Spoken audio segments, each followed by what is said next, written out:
Okay, it's the Swampscott Public Schools School Committee meeting, regular session, Wednesday, February 16th at 7 p.m. This is a call to order. For all who can, please rise for the Pledge of Allegiance. I pledge allegiance to the flag of the United States of America and to the republic for which it stands, one nation, under God, indivisible, with liberty and justice for all.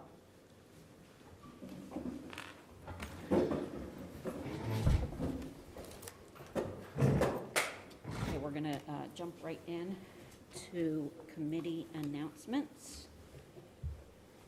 And I will start with you, Mr. Jantis. I'm good for now, thank you. All right. I was able to go to a PCO meeting last night, and I'm always so impressed with Miss O.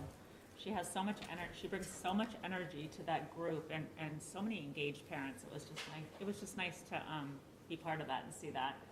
And I was thinking to ask you guys. They have snacks after school, and they need like the parents volunteer. But I was thinking maybe all of us could chip in and do 1 week of snacks, like as a school committee, like a week of snacks for them or something.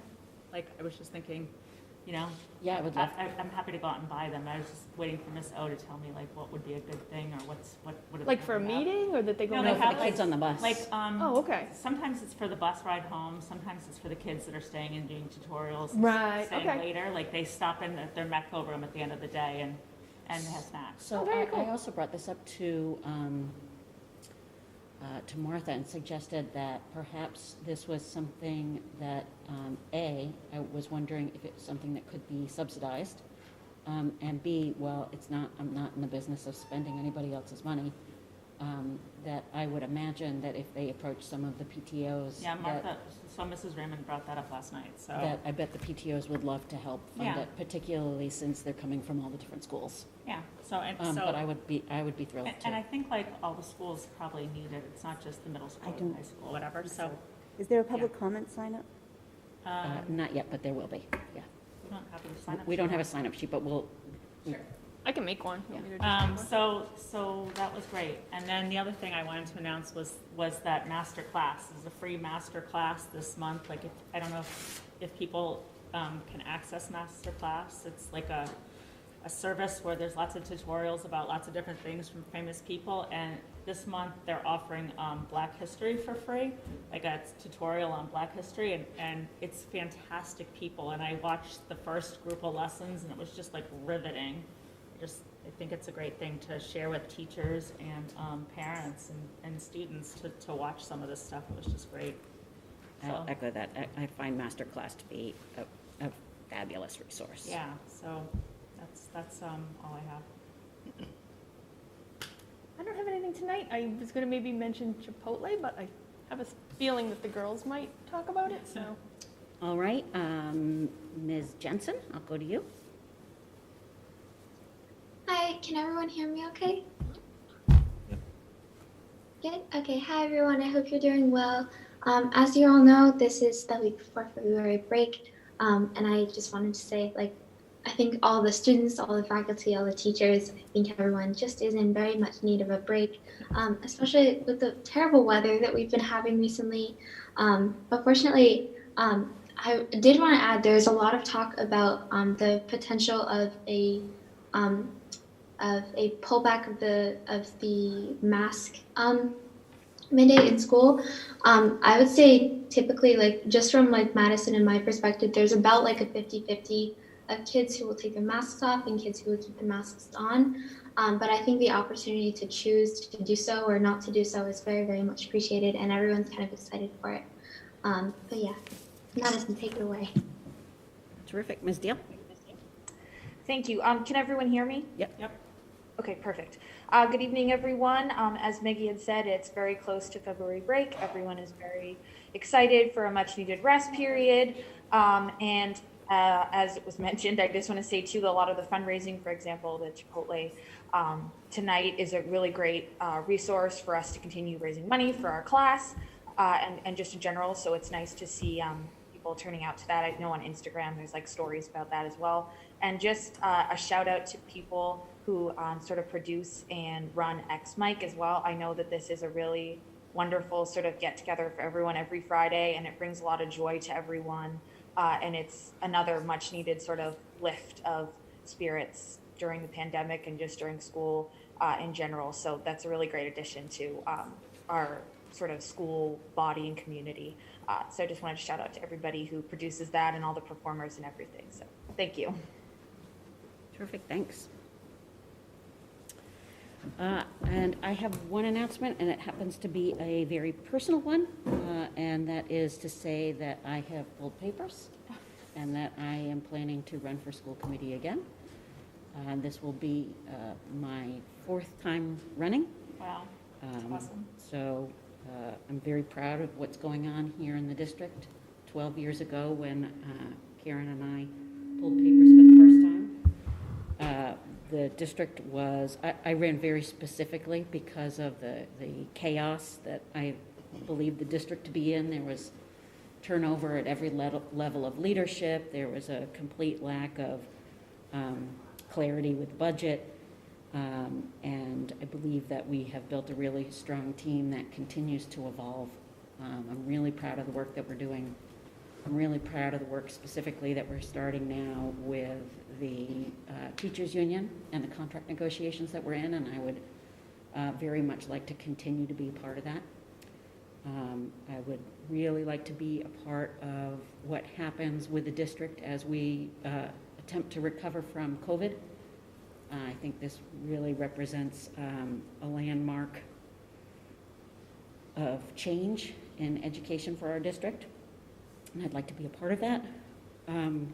I'd also like to bring it with it my fiscal responsibility and what I've learned over the last 12 years, all the while keeping focus on our kids from our little list to our seniors and making sure that we're doing what's right for them in a way that, you know, as we face really unique challenges and remember to be adaptable. I think if we've learned anything over the last 2 years, it's the adaptability. So, All right. Congrats You'll- on that decision. you'll see me around town, hopefully sign my papers. And there we are. All right, so then I'll go again, because I also pulled papers. I didn't know we were announcing. I pulled papers too. So I am willing to continue to serve if the town so chooses. Awesome.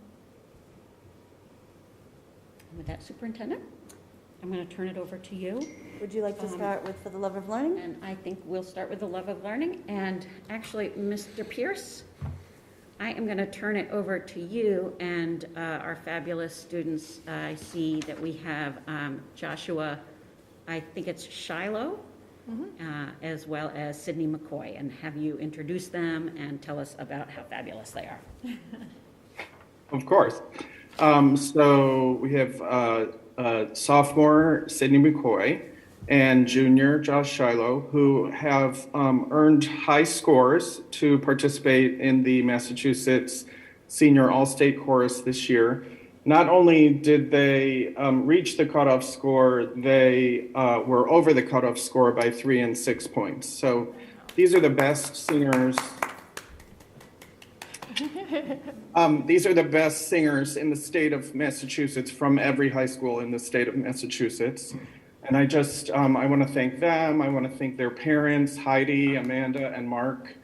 I especially want to thank Pam Angelakis and the school committee because we have the kind of support here, and I hope we will have the kind of support here to continuing on, that has allowed chorus members from our high school to attend All-State for 26 years. Wow.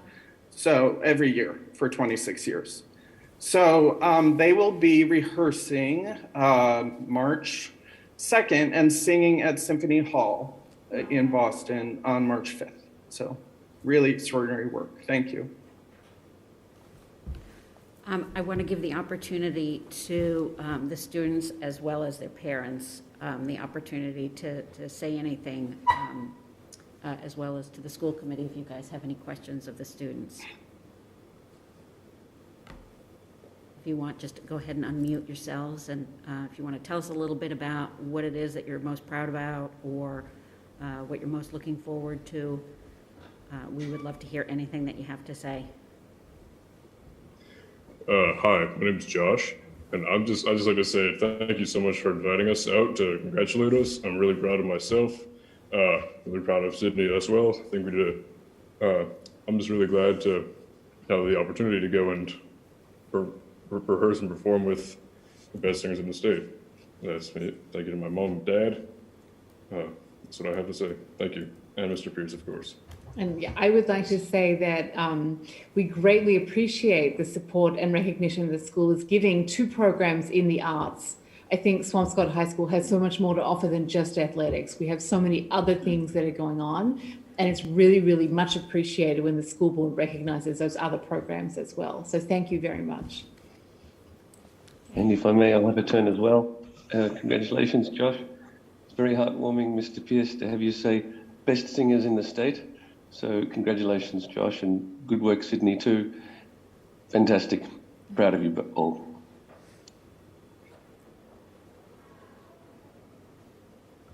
Hi, my name's Sydney. There's a little bit of backfire there. I do bet.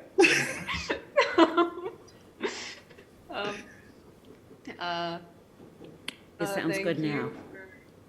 Inviting me as well. Congratulations to Josh too. I don't know what to say. Can you tell us a little bit of? Say again, thank you to Mr. Pierce for getting the kids to this point. Sid doesn't know enough yet to be excited about this. I am. As excited as she should be. I am thrilled beyond belief it's to be participating in this. It's the caliber of the singers that they're going to be with is just phenomenal, and I'm thrilled beyond belief for them to be performing at Symphony Hall. And I'm so grateful for Mr. Pierce to have gotten them this opportunity. I mean, their talent got them there, but he drove them, and it's just phenomenal that they have this opportunity, and I'm so thrilled for them and to be taking this journey with them. So, and I can't wait to see where they go next year. Can you guys talk a little bit about the process and how you got to what the process is to try out for this? Yeah, sure. So to start off, we would get our music from Mr. Pierce to audition for districts.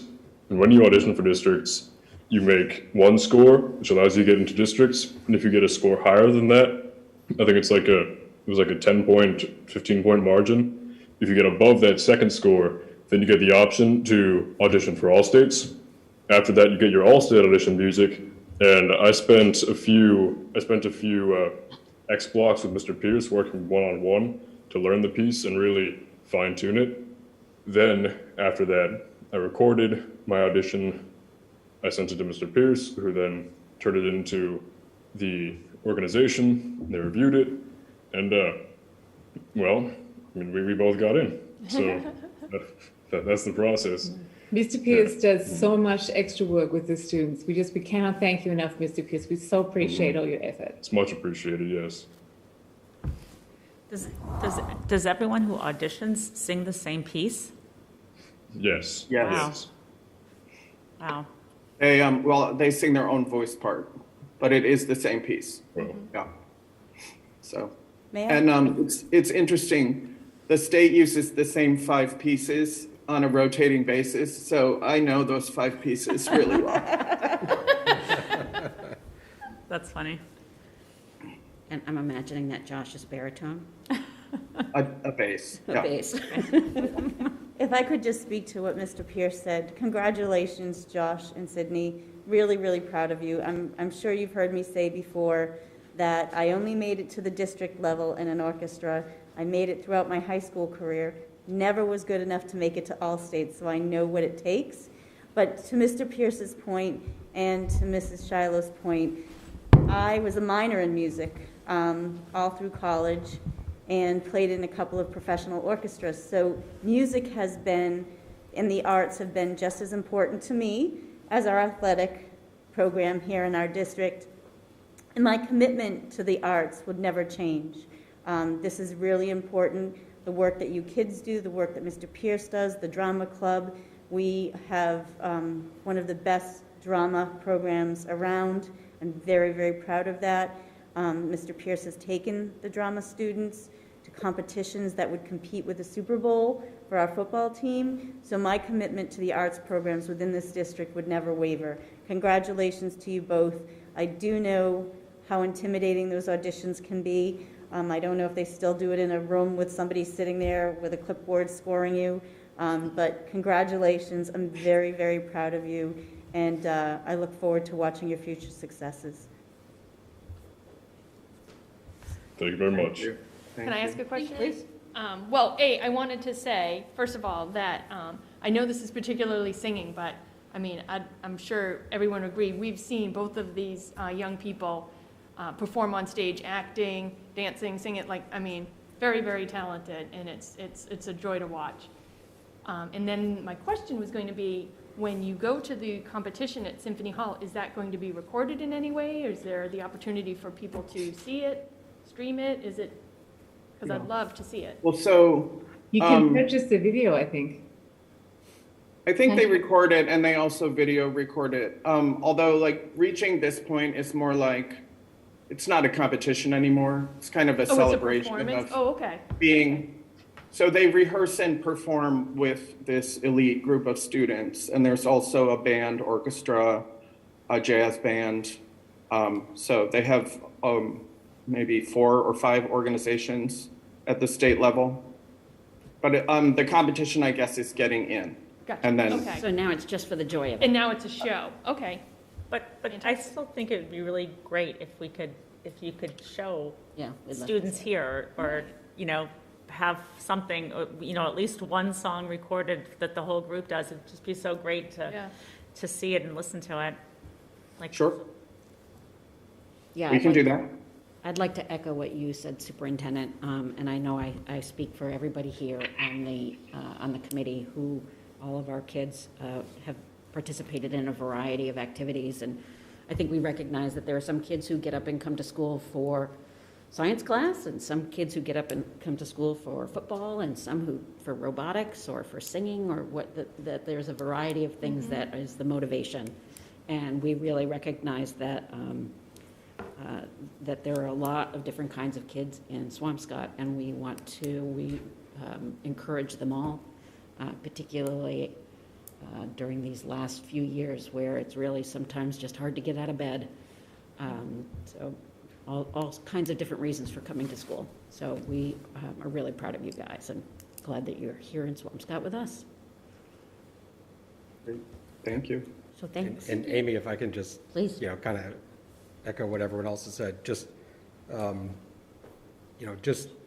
first of all, congratulations to Josh and Sydney, but I know, myself and our family over the years, we've seen concerts and plays and all kinds of different things, and not just Josh and Sydney, but everyone has done just a fabulous job. So just congratulations for this honor, but kind of to your point, Amy, as far as recognizing, what everyone else is, their hard work as well. So congratulations. Yeah, keep up the good work. thanks for coming. Thank you. And thanks for letting us know, Mr. Pierce. Thank Great. you for having us. With the permission of the chair, I'd like to move the introduction to the Human Resources Manager up next on the agenda. Please do. I'm going to share with the community an email that I sent to the committee introducing Mrs. Coults a while back, but it is with great pleasure that I introduce our new school department only Human Resources Manager, Mrs. Lisa Coults. Lisa comes to us with a BS in Business Administration, Human Resources Management, and 16 years of experience in the human resources field, 9 of which have been in the Human Resources Administration. We're fortunate to have found a candidate not only with her skills and personality, I've come to find, but Lisa's school experience in HR. She has experience having worked in several public school districts, including Beverly, Andover, Hamilton, Wenham, and Salem. I'm really excited that she's on my team and that she has joined the SPS family. She her first day was January 18th, and already her presence and skills have had an impact on the district. They certainly have lightened the load in my office in terms of trying to do HR work as well as every other job that is on my plate. So I'd like to welcome Mrs. Lisa Coults, and if you have a few things you'd like to say, feel free. Thank you for the warm welcome. I appreciate that. I just want to say I am so happy to be here. It's been a great first month. I've been able to meet some of the staff and get out and make some connections. And I'm looking forward to supporting the entire district and just very happy to be here. We're happy to have you. Yes. Yes, we are. Thank you. Any questions from the committee? How's your first month been?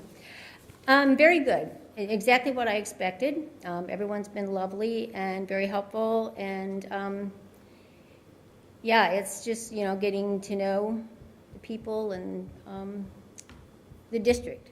Now, you don't have to reveal anything, but any surprises? Any surprises? Gosh. Pressure. No reveals. I can't think of any, no. That's good. It's been a very pleasant experience. We've been protecting her. That was a scary question. I know, right? Yeah, I was, do I want to You ask? didn't want to scare away in the first month. No, I'm joking. I'm completely joking. I think, I really do think she brings a personality, a perspective, you know, years of experience, so that things that might sometimes seem challenging, she has a very level head and a fresh perspective, a new set of eyes. There's no history. And so far, things are just, she's having a significant impact, and it's only been a month, and I'm really thrilled she's on the team. Well, Where's your office located? I'm in the business office In suite. the middle school and the business office? nice. Well, if there's anything the school committee can do to help you, Yep. please let us know, I appreciate that. Thank you. and welcome. And you're free to go. All right. Thank you for coming. It's nice to meet you all. Thank you. Thank you Thanks so for- much. Thanks for coming tonight. I will bump back up on the agenda to my mask recommendation. At last week's school committee meeting, I mentioned that I would be making a recommendation to the committee this evening. I am going to share my screen. Let's see if it's coming up. So I want to share with the committee that the amount of work that has gone into this recommendation, I think everyone you speak to, every email I've received, everybody has a different perspective, a different opinion, but a lot of time was spent speaking with my nurses, speaking with all of the stakeholders, speaking with students, speaking with my central office team, speaking with everybody, because one of the things that I'm most proud of is when I make the decision to call a snow day, I don't really look at what other people are doing. I think about our district. I think about the needs of our district, the needs of a community, our roads, not the roads of the neighboring communities. I speak to the DPW, I speak to the facilities department, and so I feel like this recommendation is in that same vein. What people, I'm not sure everybody understands just how different education has been in the classrooms over the last almost 2 years. I understand it's been difficult for families. It's been difficult juggling hybrid, in-person, half hybrid, half in-person. But if you walk into a classroom over the last 2 years, it's very sad to me. Having been a teacher in this district for 14 years, one of my greatest joys was putting the students together for group work, getting them together on the rug when I taught the primary grades. Really that those interpersonal relationships you built with your students and among your students. And that's been taken away for 2 years.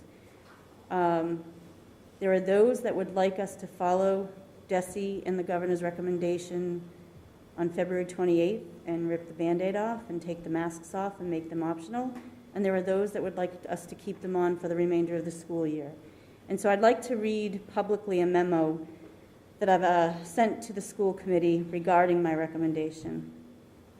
After careful consideration, numerous meetings with various stakeholders, and reviewing our current data, I present this recommendation and timeline for moving to a mask optional status for students, faculty, and staff. I appreciate and understand that the Department of Elementary and Secondary Education and Governor Baker would not have lifted the mask mandate as of February 28th if they did not feel it was safe to do so in collaboration with their medical boards and advisors. However, as a reminder, while the mask mandate was lifted, it was also left as a local decision for each school district. I do not claim to know more about COVID, either medically or scientifically, than the state, but what I do know better than DESE or any state agency is this school district, our students, our faculty, and staff. We're approaching 2 years to the day when the world changed and education, as I have known it for more than 30 years, took on twists and turns that no one could ever change or ever imagine. I cannot ignore concerns about the potential rise in positive cases following the February vacation, as we witnessed after the December break. I also can't be dismissive of students and staff who might need a short period to ease back into what education looked like before March 13th, 2020. Therefore, I recommend that when we return from February vacation, we remain masked while doing away with all the mitigations we have implemented throughout the pandemic. We do this by reducing social distancing to elimination, reinstituting rug time at the elementary level, going back to group work and seating, increasing lunchroom capacities, eliminating daily fogging, though fogging will still be used in positive cases, eliminating desk shields.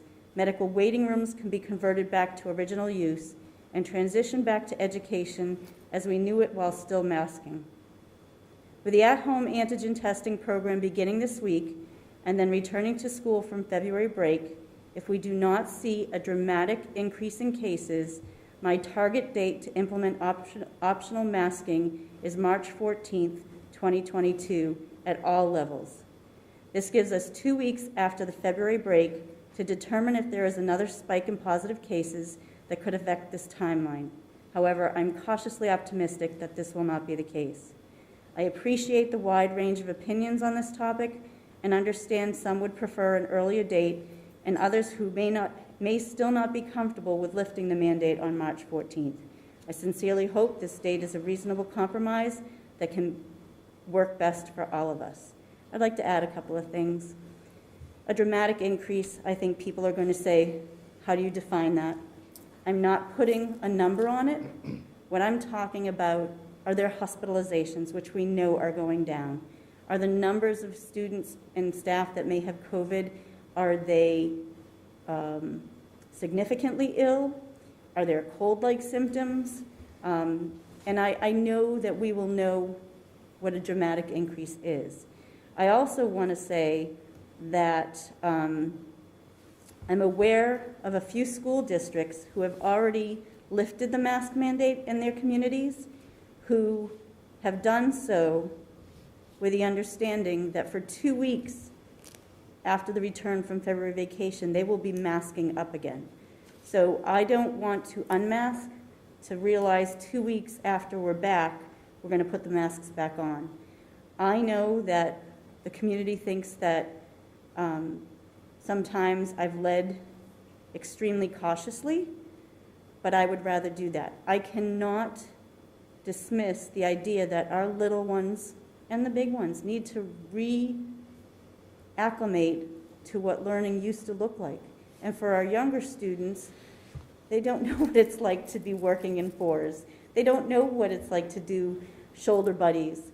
And so I feel like that 2-week period, as they start to see those mitigations going away, will ease back into a transition. As a reminder, masking will be optional, and those that want to continue masking may do so. The good weather will be coming. The tents will be going back up. We'll be going back outdoors. Hopefully no March and April snowstorms, but they'll be short-lived. So it would be my recommendation that we go optional masking on March 14th.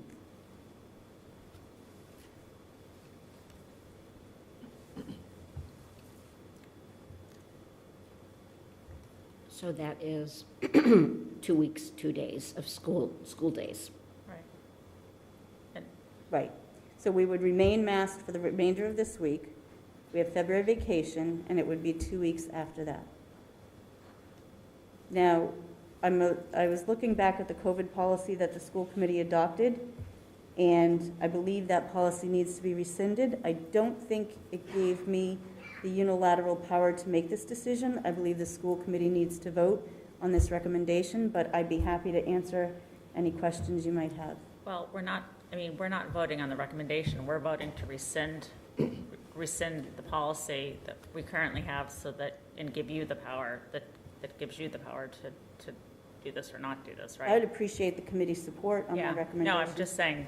Well, so I think what happens is if we vote to rescind the policy, it then reverts to business as usual. Right. Which would mean that the Operational superintendent decisions. is making, operational decisions. Right. Which this would fall under. Right. No, I think that I feel like, I think that people should have the choice. So I think that's great. And I think that it's prudent, to look to see what's happening after February vacation and people travel and such. So, it makes a lot of sense. It feels like a compromise, but not, between the groups that want this and don't want it. But yeah, I think it sounds very reasonable. So I have to say, when I first read this, when I first heard the date, I had a little bit of a knee-jerk reaction and felt like, why are we waiting this long? And it felt like an eternity, which is, I had to go back and forth with myself and kind of work through it a little bit, especially when I think about 2 years versus 2 weeks. But Superintendent, I have to say that I really appreciate the thought that you have given with your team, especially since I'm not in the classroom, to this idea of all of a sudden, one day, being like sitting in a group and all of these little things that I had forgotten about, like sitting with the plastic in front of me and not doing group work and these little kids not sitting on the rug. And, I flew recently and thought there's going to come a time when I'm sitting on a plane and we're not all going to be masked, and that's going to feel strange so I appreciate that you have worked that in, because that is a thread that you have worked into all of what you do, which is the social emotional piece of this. So, As an aside, there are 4 lunches at the middle school currently. They start at 10:23, they end at 1:27. Ms. Sanborn and Mr. Kalishman do lunch duties. That is a chunk of their day that they don't have anymore. So beginning February 28th, we go back to 2 lunches. That's going to be a change in and of itself that the kids will see and appreciate. But it also we have staff. There's still some fear out there. I can't judge what people are feeling. I can only say giving them the gift of time to wrap their head around it for 2 weeks is what feels right to me and what I think is right for this district. well, and I know both Maggie and Madison have talked about anxiety, and they're working with a group of, they're at an age with kids who are able to express that more with more clarity, perhaps, than than younger kids. I don't know if either one of you want to talk here, but I think your voices are important. Yeah, Mads, do you want to take this one, or do you want me to? Oh, I think we could both maybe say something. Would you like to start? Sure. Yeah, so I think, in terms of taking the mask on, keeping the mask off, I personally will be keeping my mask on. I think that this is the thing that a lot of kids are talking with their families about, which I think is a good thing, promotes communication and things like that. But of course, I think I love the idea. I love the 2-week period. I think that is very much appreciated by a lot of people and a lot of students and a lot of faculty. I genuinely think that what we're doing right now is the perfect course of action, and I really appreciate all of the consideration that has gone into this. And I think in terms of anxiety, the school is doing everything that they can to make sure that the students feel comfortable with the changes and the implementations in terms of going back to normal that the school committee and the school department is taking.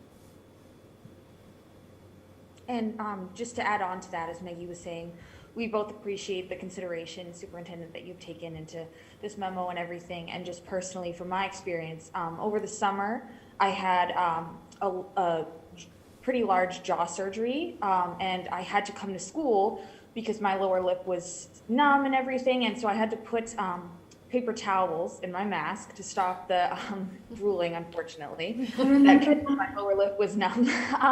And so that was great in the beginning of the year, like masks were mandated and everything. And it kind of is ironic because as, that sort of started, to stop and then we're starting to come away, the cases are lowering.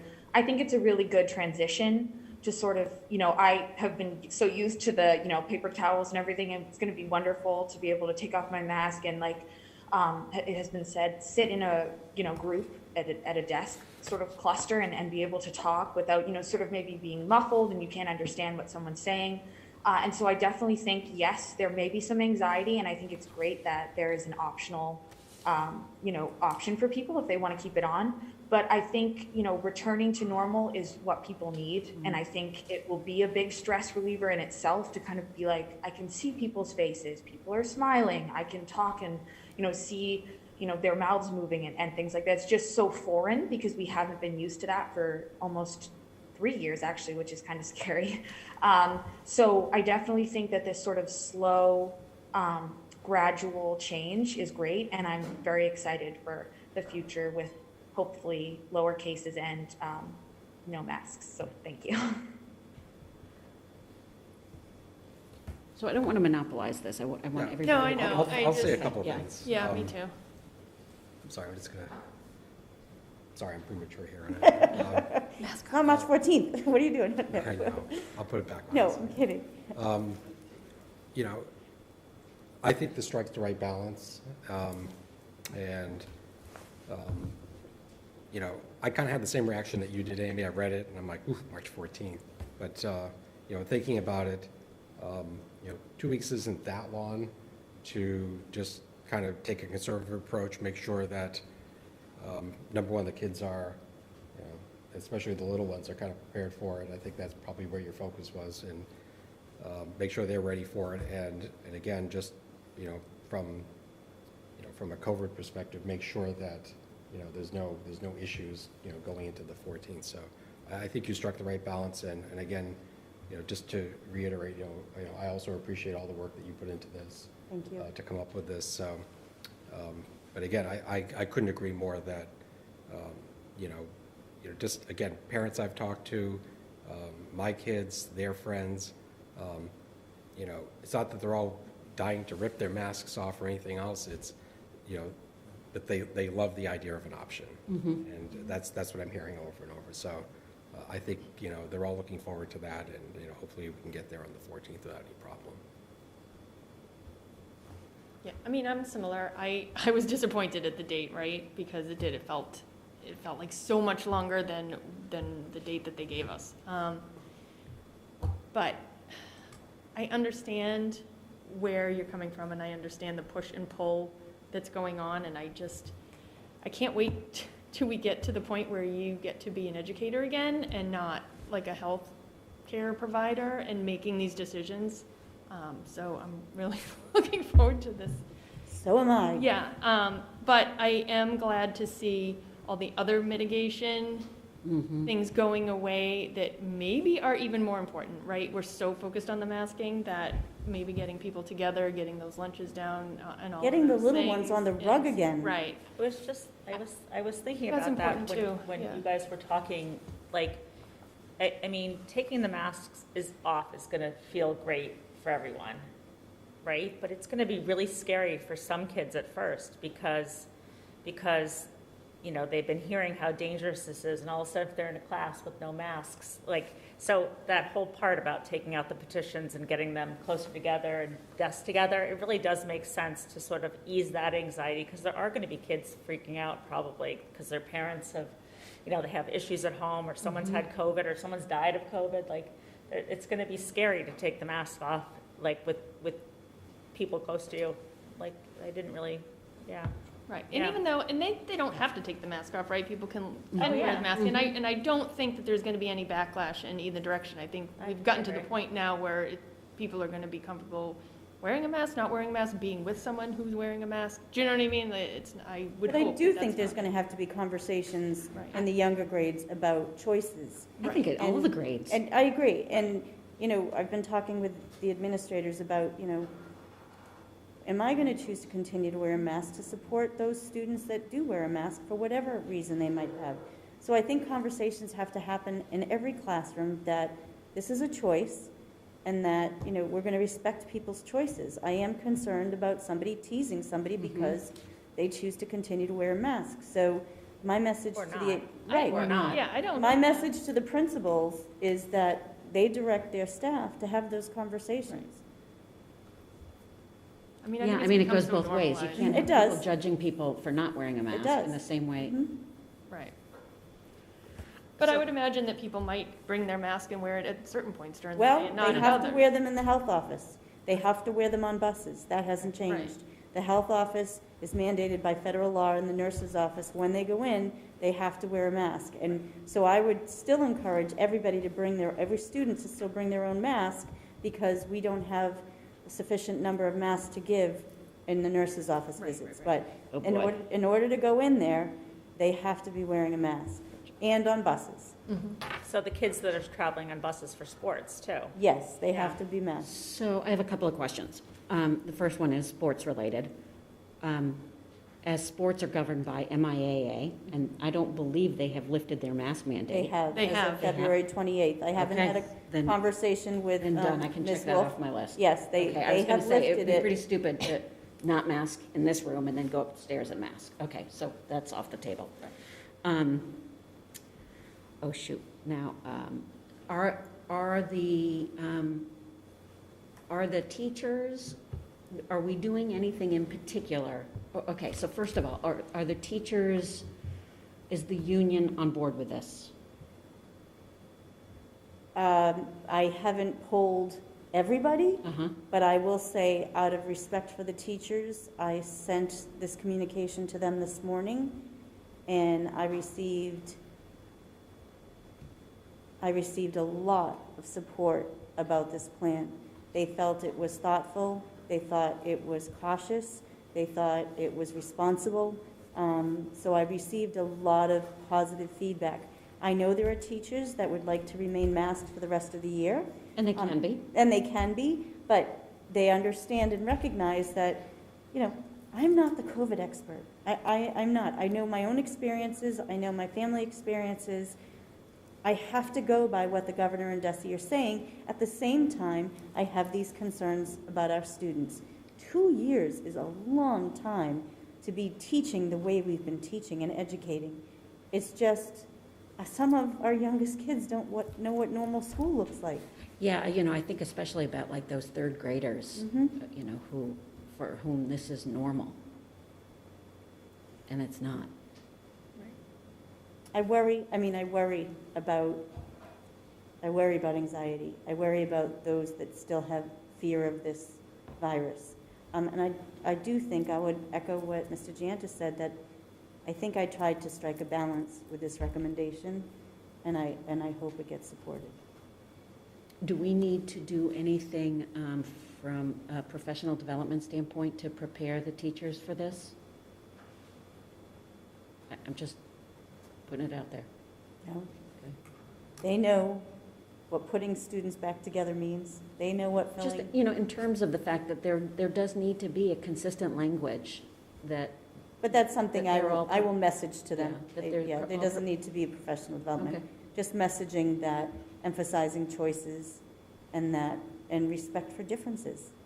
It goes with everything we practice in this district, or try to practice and promote. And I would suggest, I think everything you've said is good as far as, just, messaging that to the teachers and staff. Maybe ask them if they're hearing kind of the other way, if they're hearing, of issues or concerns or anything like that, to bubble that back up to you so you're aware of that aspect of it as well. yeah. Sure. And I guess my last concern, you touched on it a little bit, is the idea of guardrails, or, what would qualify as, what was the language that you used? Extreme circumstances that would. A dramatic increase. We know the numbers are going down, the cases are going down, hospitalizations are going down. It would have to be extreme circumstances that we wouldn't meet this target date. Okay. I just am not qualified to say a number. Okay. I for the more quantitative among us, me not being one, I think that I understand the need for people to understand, like to know that, for example, the spike that we had in January could very well happen because of travel. Would that shut us down? Or would that cause us to continue to mask? And I would like to imagine that the answer there is no, based on what the governor has said, with the idea of learning how to live with this and make choices. That is my position right now. Okay. Okay. So then really, March 14th is the date. You don't even really have to qualify it because technically anything could happen. Do you know what I mean? But like, I mean, we've learned, that's what we've learned, right? Is that like anything right, can like happen just between March, now and then. March 14th is the date.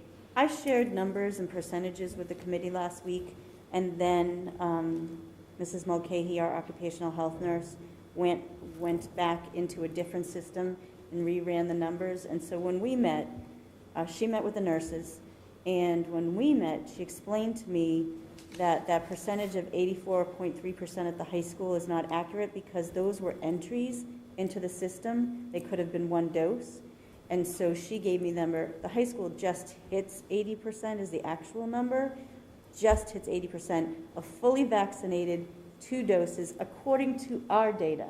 If you look at the town data, it's much higher. It's like 95%. So knowing that we have about 95% of our school-aged children, particularly in middle and high school, vaccinated. So that's a data issue. It is, but it's not, it doesn't matter with this decision. What I'm saying is the likelihood that people are going to get super ill because of this, they've been vaccinated. Is slim. And they're boosted. So I feel like the hospitalizations are down, the severe illnesses are down. This is going to be, hopefully, if they come back, a cold, or as some have described it, myself included, a really bad sinus infection. So that's what it felt like. So I am being cautious, but March 14th, unless there's extreme circumstances, is when we would be implementing the optional mask. Can we have a party that day? I know, right? We have a party, yeah. So do you want me to make a motion to rescind our mask mandate? I think that's the first thing that we need to do. All right, well, I'll make the motion to rescind the school committee mask mandate, To EBC something? FA. FA. I'll second. All right.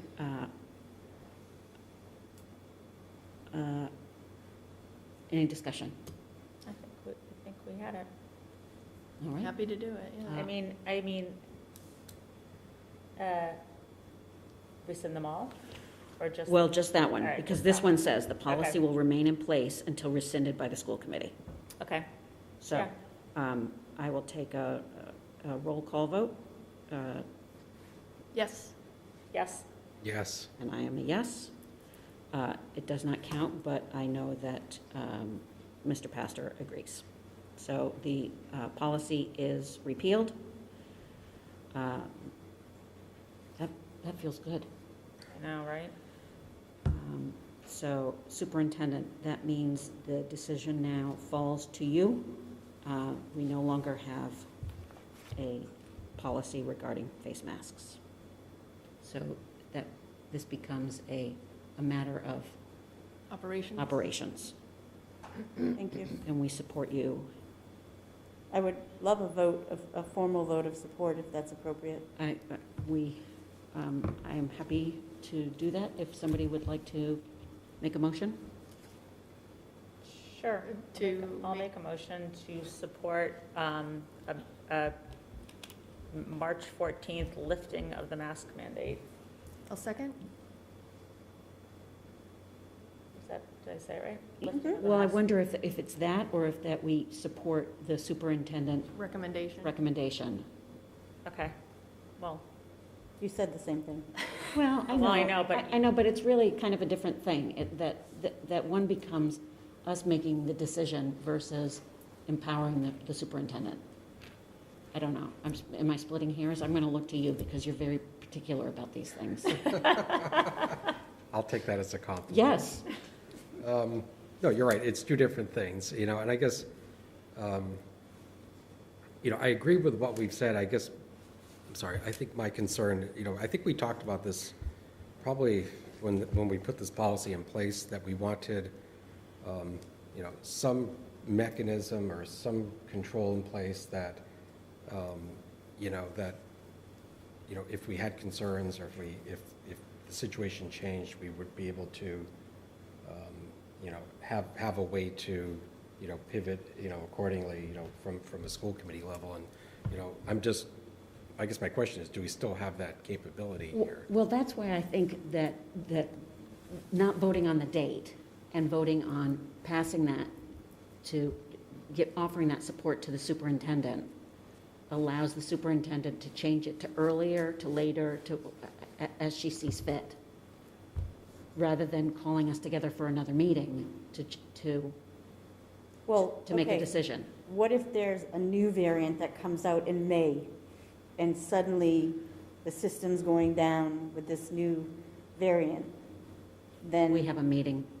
it's going to make sense that I would come back and say to you, here are the numbers, it's a new variant. Yeah. So I just think, knowing that down the road, But I think what it does is, right now, we have said, that decision came to us, and now the decision is going to you. Not the specifics of the decision, but just the act of the decision. I mean, I'm fine. Let's just, I mean, we're splitting hairs a little bit, so. sorry. Yeah, it sounds like from what the superintendent is saying is that, you know, and I think that's the comfort I'm looking for, that, you know, if the situation does change or warrants a further discussion, that, you know, you won't hesitate to come to us, and, you know, if there's things we need to do Yeah. to support her and her team, that we can do that. I would bring it back to I you. agree. mean, I have full confidence. Yeah, reinstating, I would think would come back. We're very specifically talking about going in one direction, not the Yeah. not Right. the other. I have full confidence that you would not, that you wouldn't want to. Right. All Okay. good. All right, so I'll make a change, So make so- the motion to support the So superintendent. first, rescind the first Oh. motion. I rescind the motion that had the date. I don't know, we never really voted I know, on we it, didn't so I vote think on you're it. fine. Just Okay. make a new All right, motion. I'm just being precise. Okay. All right, I'm going to make a new motion that we support the superintendent's masking recommendations. I'll second. Okay. All in favor? Aye. Yes? Yes. Yes. Thank you. Next item on my agenda is that I would like to welcome Principal Kohut to our meeting tonight. Thank you for being here. He is going to review the program of studies, and the presentation, I think, is what you want me to bring up, Mr. Kohut? Hi, yes, I think I can, if I can share my screen, I can, Okay, Would that- let me do that for you. sure, yeah, it's the 22-23 presentation that way. You know, let me It's a make little- you, I can share Yeah. it, or I can make you able to share. So let me just. Okay, Mr. Kohut, let me jump in and say, terrific use of X block when we were talking about Mr. Pierce and the students talking about going in to work with him. I thought you probably were feeling pretty proud of that. yeah, we've seen XBlock used in a lot of different ways, and it's great to have the flexibility, the 30 minutes during the day to be able to do different things, not only give kids support, but programs like XMic, which is obviously very, very popular among the students. So yeah, I was happy to hear that. Mr. Kohut, so I've made you oh, co-host, yep. I've made you co-host, so you should be able to share. Oh, thank you. Thanks for having me. So rather than walking everyone through the actual text, my plan is to walk everyone through the major changes to the program of studies, talk about how we changed our process a little bit when it comes to course selection, and also walk you all through and also walk the community through the timeline for course selection and for choosing electives this year.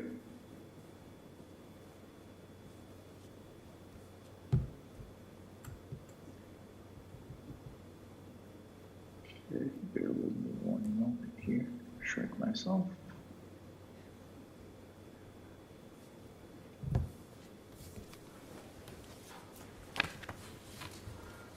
So the most significant change is that we moved away from what we had in there with our core values and replaced those with our vision of a graduate.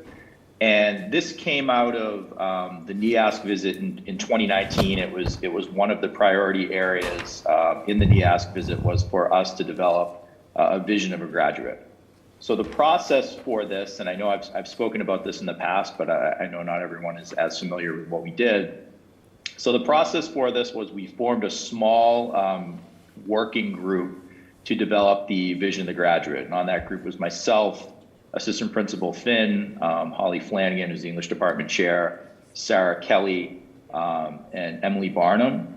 And we attended a NEASC training in November of 2020. It was a 2-day workshop on Zoom, of course, to learn about how to go about doing this, what a vision of a graduate is, and also to kind of brainstorm some ideas for how we would develop and workshop this. Following that, we created a survey that was administered in the winter of 21. So starting January of 21, we surveyed families, we surveyed students, and we surveyed staff, asking them to identify what NEASC refers to as competencies rather than skills. After we pared down that data, we then developed focus groups. So we had a family focus group, a community focus group, a student focus group, and a staff focus group. And using the competencies that were identified in the survey, these focus groups developed prototype vision of the graduates. And so there was some overlap. We noted that communication was something that popped up quite a bit, along with literacy, problem solving, critical thinking, the idea of community and growth mindset. So we took all that data, we went back to the working group in the spring, and we developed the 6 core competencies. And then we, using one of the ideas, and I can't remember which focus group came up with this, but it was I loved it, and it was a big hit with some of the other groups. We brought it to them. This idea of sort of a pilot's wheel that you see here, right? It's a nod to the nautical history and the culture of Swampscott, and this idea that students are steering their ship, so to speak.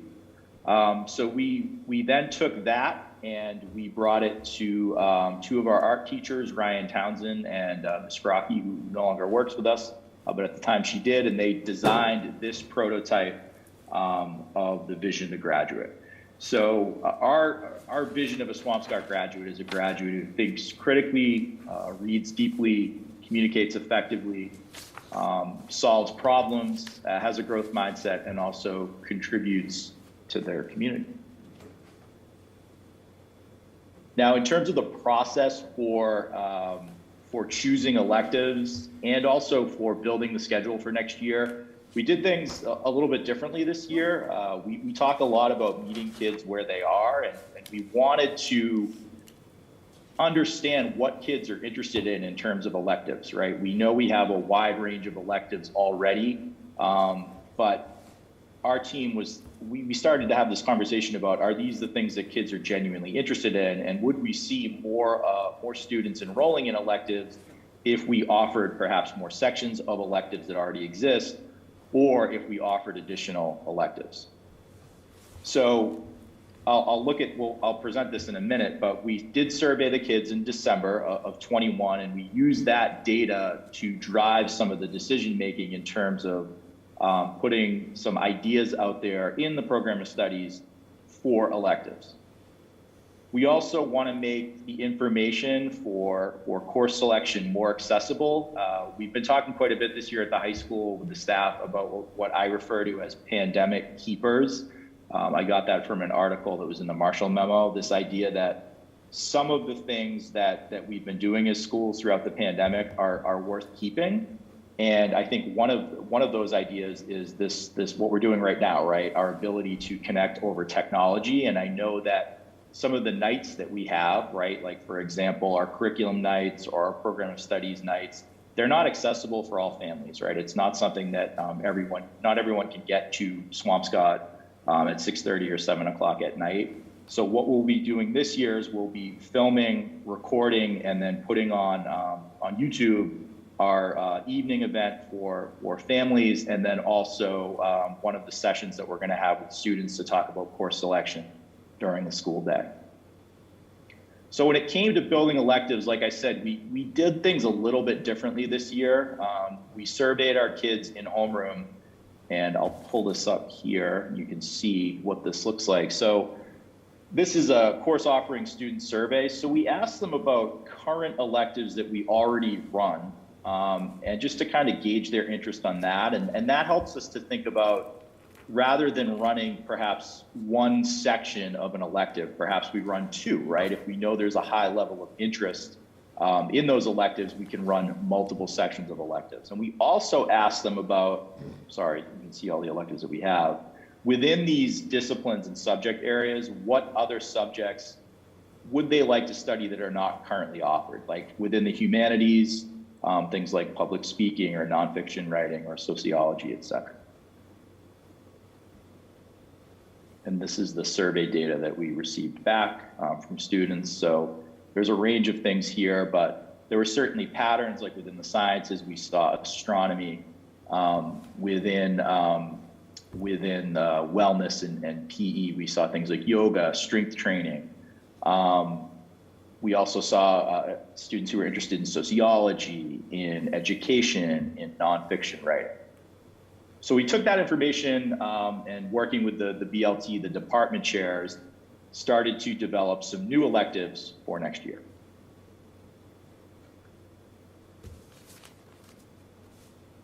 So another change is that we're going to be requiring students to be scheduled for 7 periods, right? Right now we have 8 periods.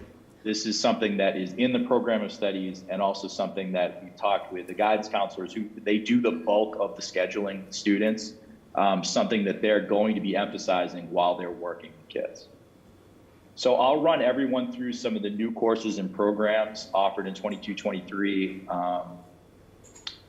The NSATS partnership. Now we're in this partnership right now, as I know you're well aware, but it wasn't in our program of studies last year because we didn't actually form the partnership until it was April vacation last year, where I went over with Emily Barnum, and I went over to Essex Tech to meet with Marianne at Essex Tech and their admin to develop the partnership further. So it's now in there. We're also going to have an event in the building with our rising 11th graders to talk about what the NSATS partnership is. In the arts, new courses here, these are all italicized. We have digital film production 1 and 2, and also ceramics 3 and 4.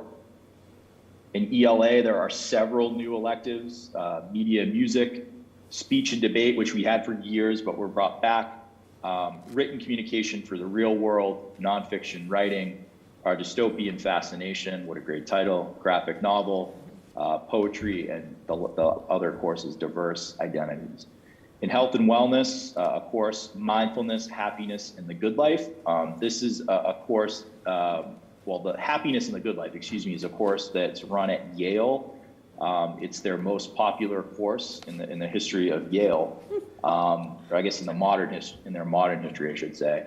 And they do have a high school curriculum, so we're adapting that and kind of merging it with a mindfulness course that we had years ago, along with there's also a strength training course. In math, we have data science, foundations of math, and introduction to computer science.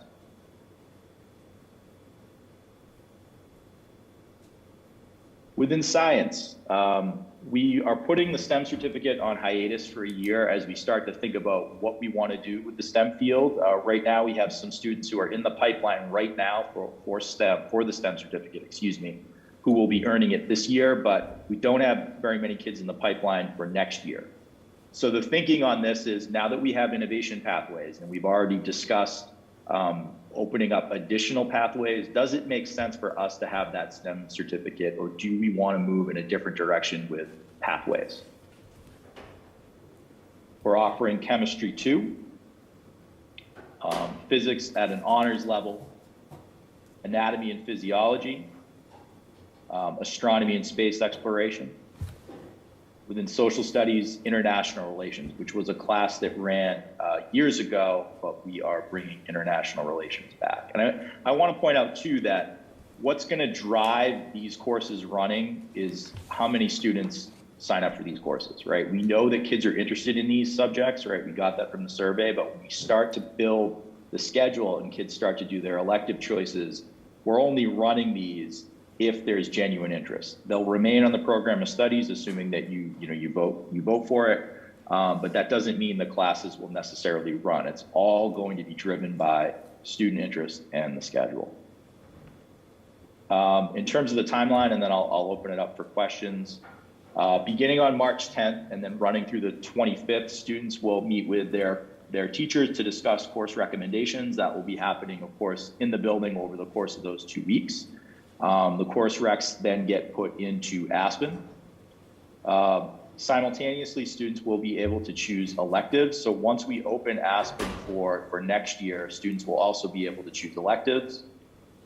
The week of March 7th through the 11th, during my beloved X block, we'll be having course selection assemblies for each grade level.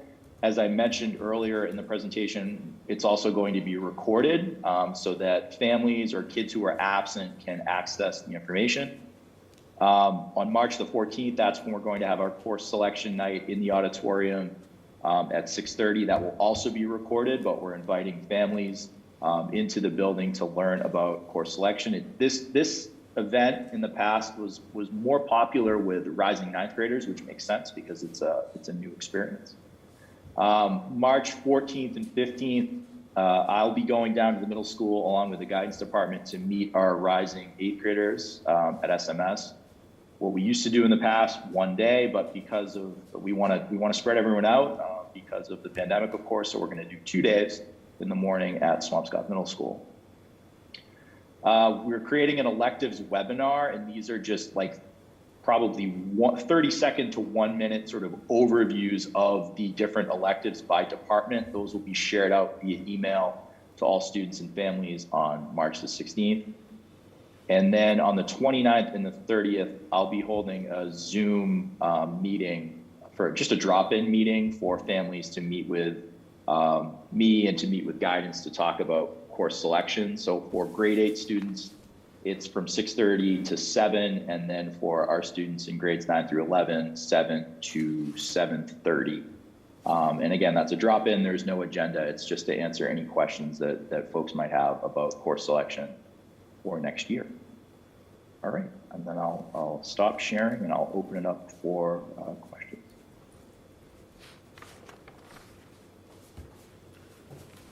Anybody? I think it sounds great. I mean, it's so nice to see that more electives, that the choice, it's great. I know, and some of them weren't elective-y. Those were real, actual classes. But the electives are only 1 semester, right? Or 2 semesters, right? Half the year?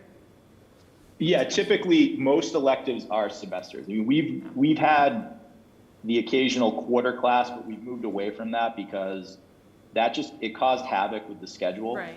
It really, and that led to study halls, right? Which was another reason why we wanted to go with the survey, to be able to make sure that we had electives that kids were genuinely interested in, so that we wouldn't have study halls, or as many study halls, I should say. Can I just chime in here that these conversations that have led to this, and Mr. Kohat, I'm super excited by this. We started back in October, that, you know, the idea that students weren't taking 7 classes and had too many study halls was really unsettling for all of us.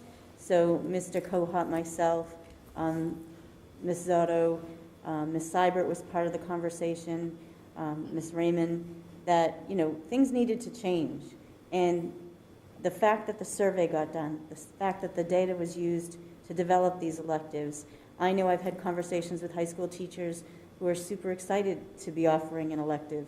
That's quite a variety of courses. So I couldn't be prouder, sounds condescending, Mr. Kohat, but I'm super excited for our students and the opportunities that you're providing for them. So congratulations and thank you for that. I mean, it sounds good for the teachers and the students. And this is one of those things that we talk about this every year, and so much work goes into it, and I know that the experts are the one doing it, but by the time it comes to us, I feel bad that I don't have questions. No, I know. Because I do recognize the work, but really it's already been done. Yeah. So, yeah, it sounds great to me. So I have 2 questions. When you say too many study halls, what's too many? I believe I know of some students this year that had 3. Wow. And that was not good enough. And what could we do? We started that conversation back in October about what can we do?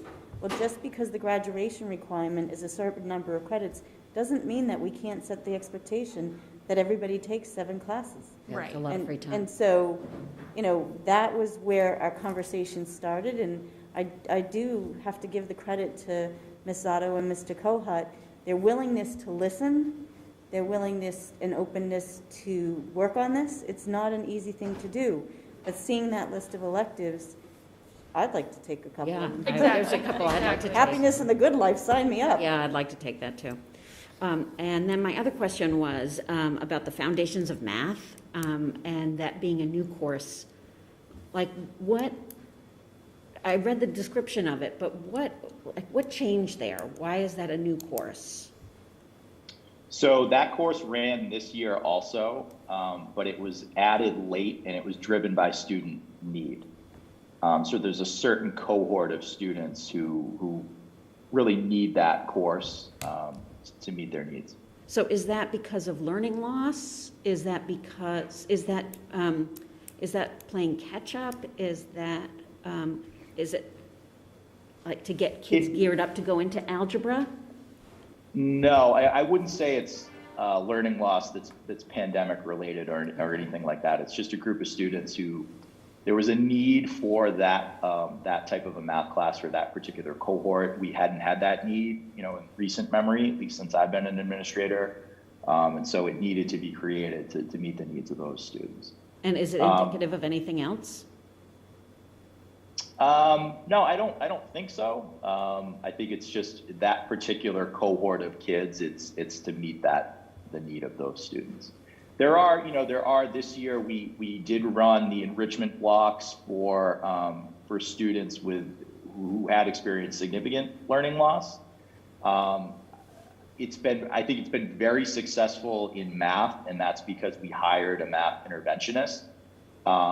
I don't know if it's as successful in the other subjects, and that's only because it's not the same model, right? We have a dedicated, Allison Blass is our dedicated math interventionist, and she's working along with the core math teacher. So it certainly makes sense for math. I don't think it makes sense in the humanities and in science to offer enrichment in such a way. And now that we have X Block, I mean, going into the year, I wasn't really sure how I had high hopes for X Block, but I feel like it's working the way we want it to, and I don't think it's necessary to have those sort of additional enrichment blocks for the humanities and for science.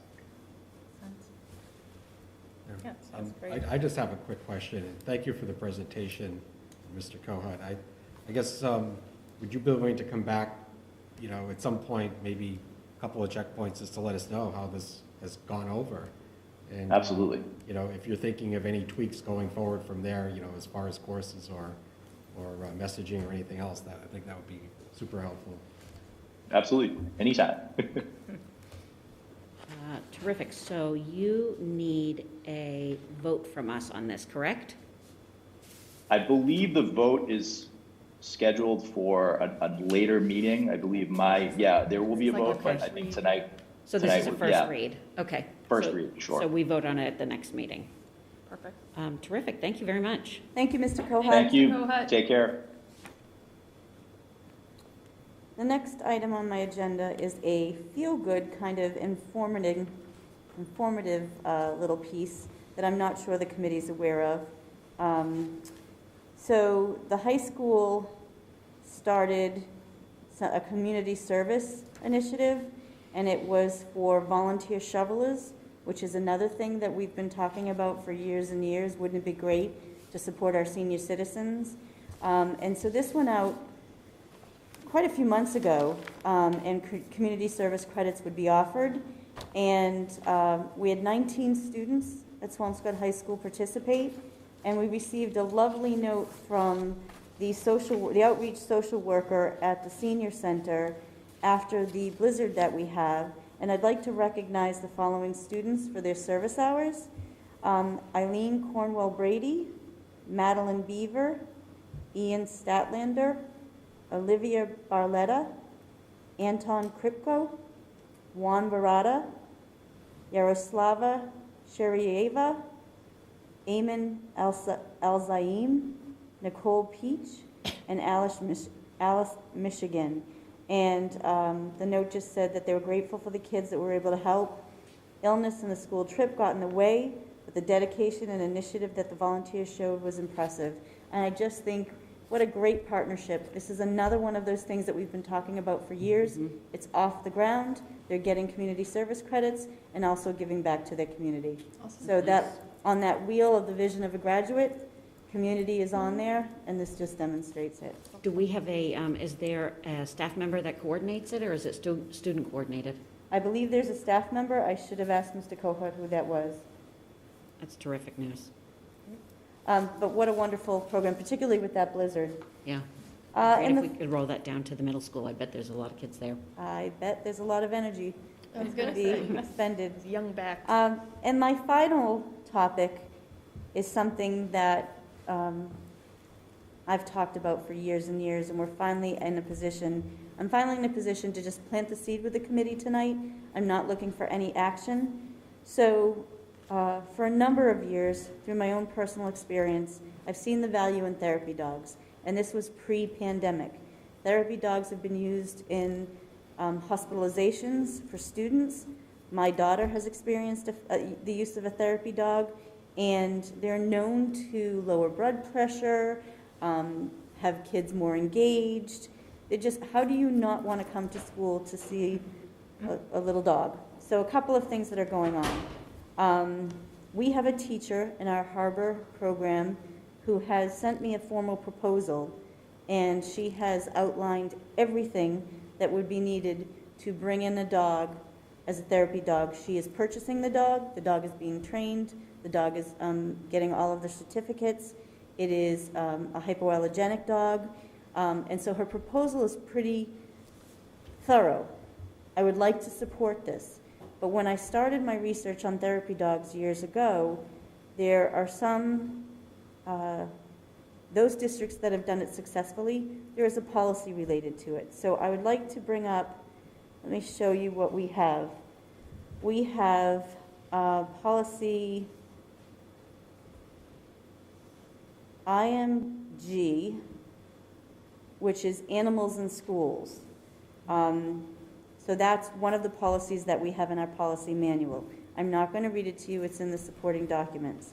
We also have, if you recall, and I wish Mr. Pastor were here, we have the policy regarding dogs on school property. So that was a very lengthy conversation about cleaning up after their dogs, and so this was back in 2010, so we have that policy. I've also dropped in the supporting documents a sample. I've received many, many samples from my colleagues across the different districts across the state, and they've labeled this policy IMI. And here's an outline of a policy that would allow therapy dogs in the schools. Most of these topics have been addressed through the proposal. This was the Air Shirley Regional School District. Mansfield has sent me a tremendous amount of things as well. Parent communications, you know, the owner does not have the control of it. It's so specific, but the proposal from this particular teacher meets all of these criteria. So I was hoping that at some point I could be part of a policy subcommittee meeting and we could move on this. The dog is not ready to come in yet. She's purchasing the dog. It takes 9 to 12 weeks of training. But I would like to share, maybe in an upcoming meeting, the proposal and also work on a policy so that we can potentially implement this. It'd be great if this is ready to go even towards the end of the year. And the idea being that it would focus on the harbor program, but after reevaluation, it could possibly expand. I've also spoken with our SRO about him pursuing a therapy dog because he has so much interaction in all of the schools that it could be somebody that visits everywhere. This is a great way to start. It's very targeted, it's very specific, while Officer Wilson is pursuing that other therapy dog. It's time. It was time pre-pandemic, but there's even more of a need now. You look at districts that already have them in place, and it just is a feel-good resource within the schools. You don't need to convince me. Yeah. Okay. Right. I have a dog that could do it. Good. Just out of curiosity, do we have to get some different kind of insurance coverage? I don't know that. Yeah, and that's what I need guidance from the policy subcommittee. I really only know that there needs to be a policy, and reading through the proposal, it seems that everything will line up. So I'd just love to work closely to find out what. I think like reaching out to Air Shirley or Mansfield, whoever already has therapy dogs, because I just imagine there must be some sort of coverage. Lincoln, Air Shirley. I have a friend who has a therapy dog. She is a secretary at a school, and she has a therapy dog in the school. And I will investigate with her as well. Yeah. Ms. Seibert just raised her hand. Yeah, I was going to say, it has been very topical on my listserv this week about therapy dogs, so I'll reach out to my listserv and to our insurance provider to find out the answer to that insurance question. Great. Thank you, I appreciate that. Very cool. So I planted that seed this evening, not expecting any answer, but looking forward to potentially setting up a meeting with the policy subcommittee to see where we go from here. Can we see the proposal, or is that not appropriate? You can, yeah, absolutely. Okay. Could you share? I just got a chance to read it today, Yeah. working on everything else. Be happy to I can send it to you. Okay. And then we can discuss it at the next meeting if you're up for that. I mean, yeah, I would just like to see it. I haven't even been able to reach out to the Right. teacher yet, but I will tell you one thing. You see the picture right there and you're like, sign me up. I was going to say, in the same way that I would like to attend some of those classes at the high school, I would like to interview the pets. To interview them. Well, it's the one that's coming, right. So again, it's just another one of those things we've talked about for years. We're accomplishing. I'm proud that we're accomplishing it, and it's good for our kids. It's really good for our students. So I think that concludes my superintendent's update after an hour and a half, but thank you. That was thorough. In terms of a chair update, I really only have just a reminder for everybody to put on their calendar and I don't know if you guys responded to it, Monday the 28th, to have an executive session that we're going to meet with the Finance Committee. And where do they meet here? We're going to do this via Zoom. Oh. That way as many people can be available as possible. I was just thinking there's Black History presentation, I think, by that night at 7 at Town Hall. Okay. Well, we're going to do it via Zoom. Yeah, then I would walk over there or whatever. Just curious. Okay. Yeah. And that's all I have. And so next we have our subcommittees. So School Building Committee is plugging along. We have so many things going on. It's really it's exciting because it's getting closer and closer to getting in the ground. And we are going to have a community forum It's going to be in person on March 10th. It's going to be here at the high school. We're going to have it in the auditorium so that as many people can come as possible. And we will also be filming it. I guess it can't be live in the auditorium, or I think that's hard for Mr. Dulett to do. I don't know, so we'll figure it out. But it's, you know, we hope to give people an update about what's going on, talk about the upcoming schedule and when things that are noticeable are going to start happening versus some of this behind the scenes stuff.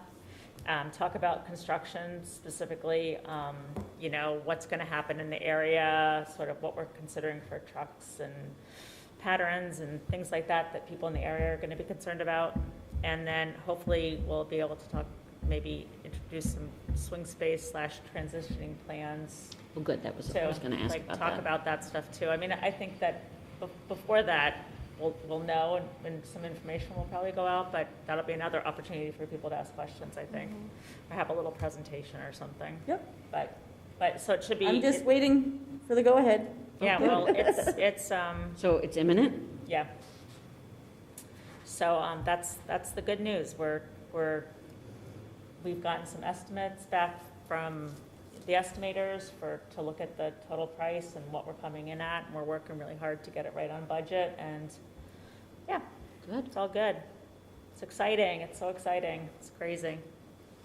Oh yeah, and the other thing is, I had announced in the February, I had sent out a notice to the town about what was going to happen on the school site. They were going to do some test bores and some geothermal digging, like actually do one of the wells, and it's just been postponed. There's just been stuff going on in the weather and stuff, but if all goes well, it'll be Monday after vacation at Stanley School. They'll be digging the well, and the construction team is going to have someone there so kids can come out and ask questions and see what's happening.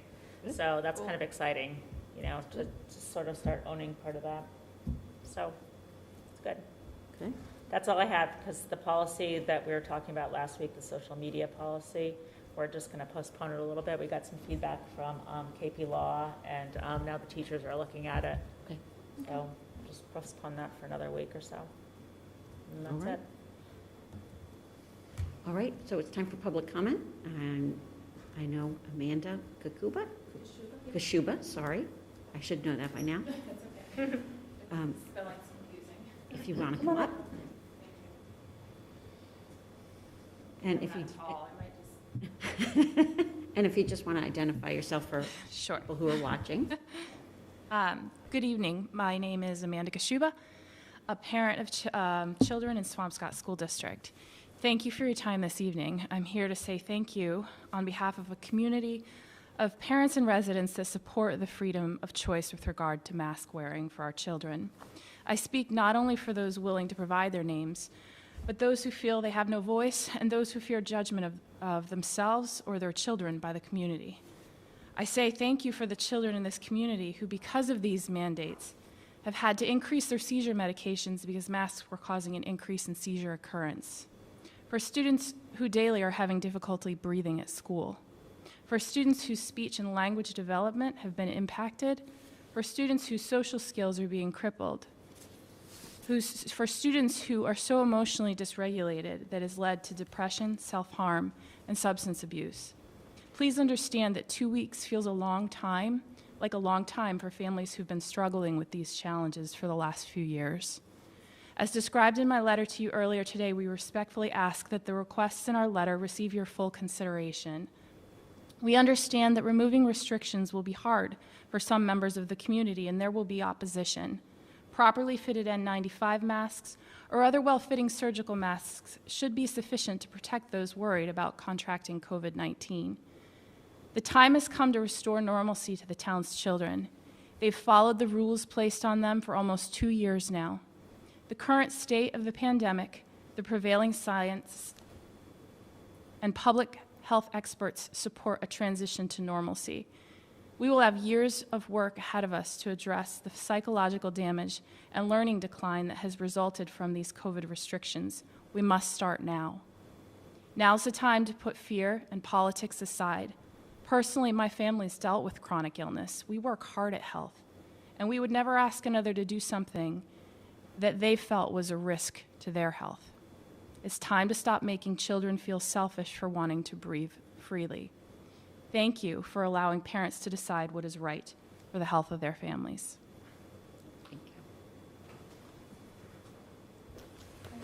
Thank you. I know that there was somebody else coming in and out. I'm going to give him the opportunity to speak. I'll give it a little bit more time. And if there is anybody on Zoom, if they would like to speak, raise your hand.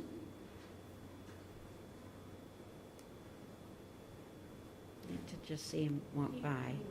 Oh, he's gone? He's definitely gone. Okay, I did just see him walk by.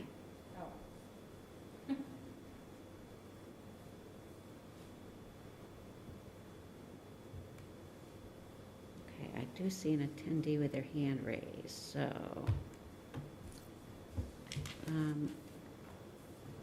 So weird, we don't. I've unmuted Dawn, and you're okay to go ahead. So Dawn, if you could just identify yourself, please? My name is Dawn Thompson, and I'm a community member.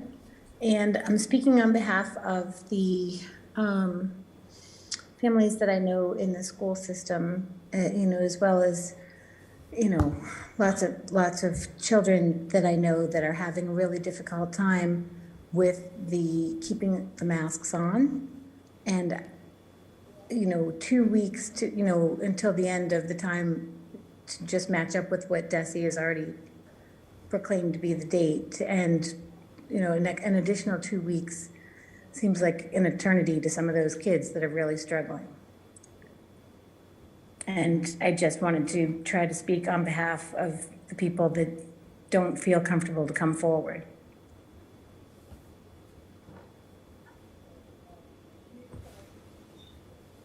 And that's all. Thank you, Dawn, I appreciate that. You're welcome.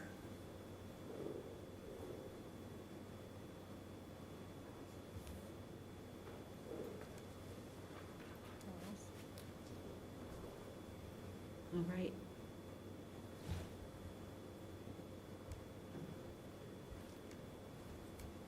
That's it? I think that's it.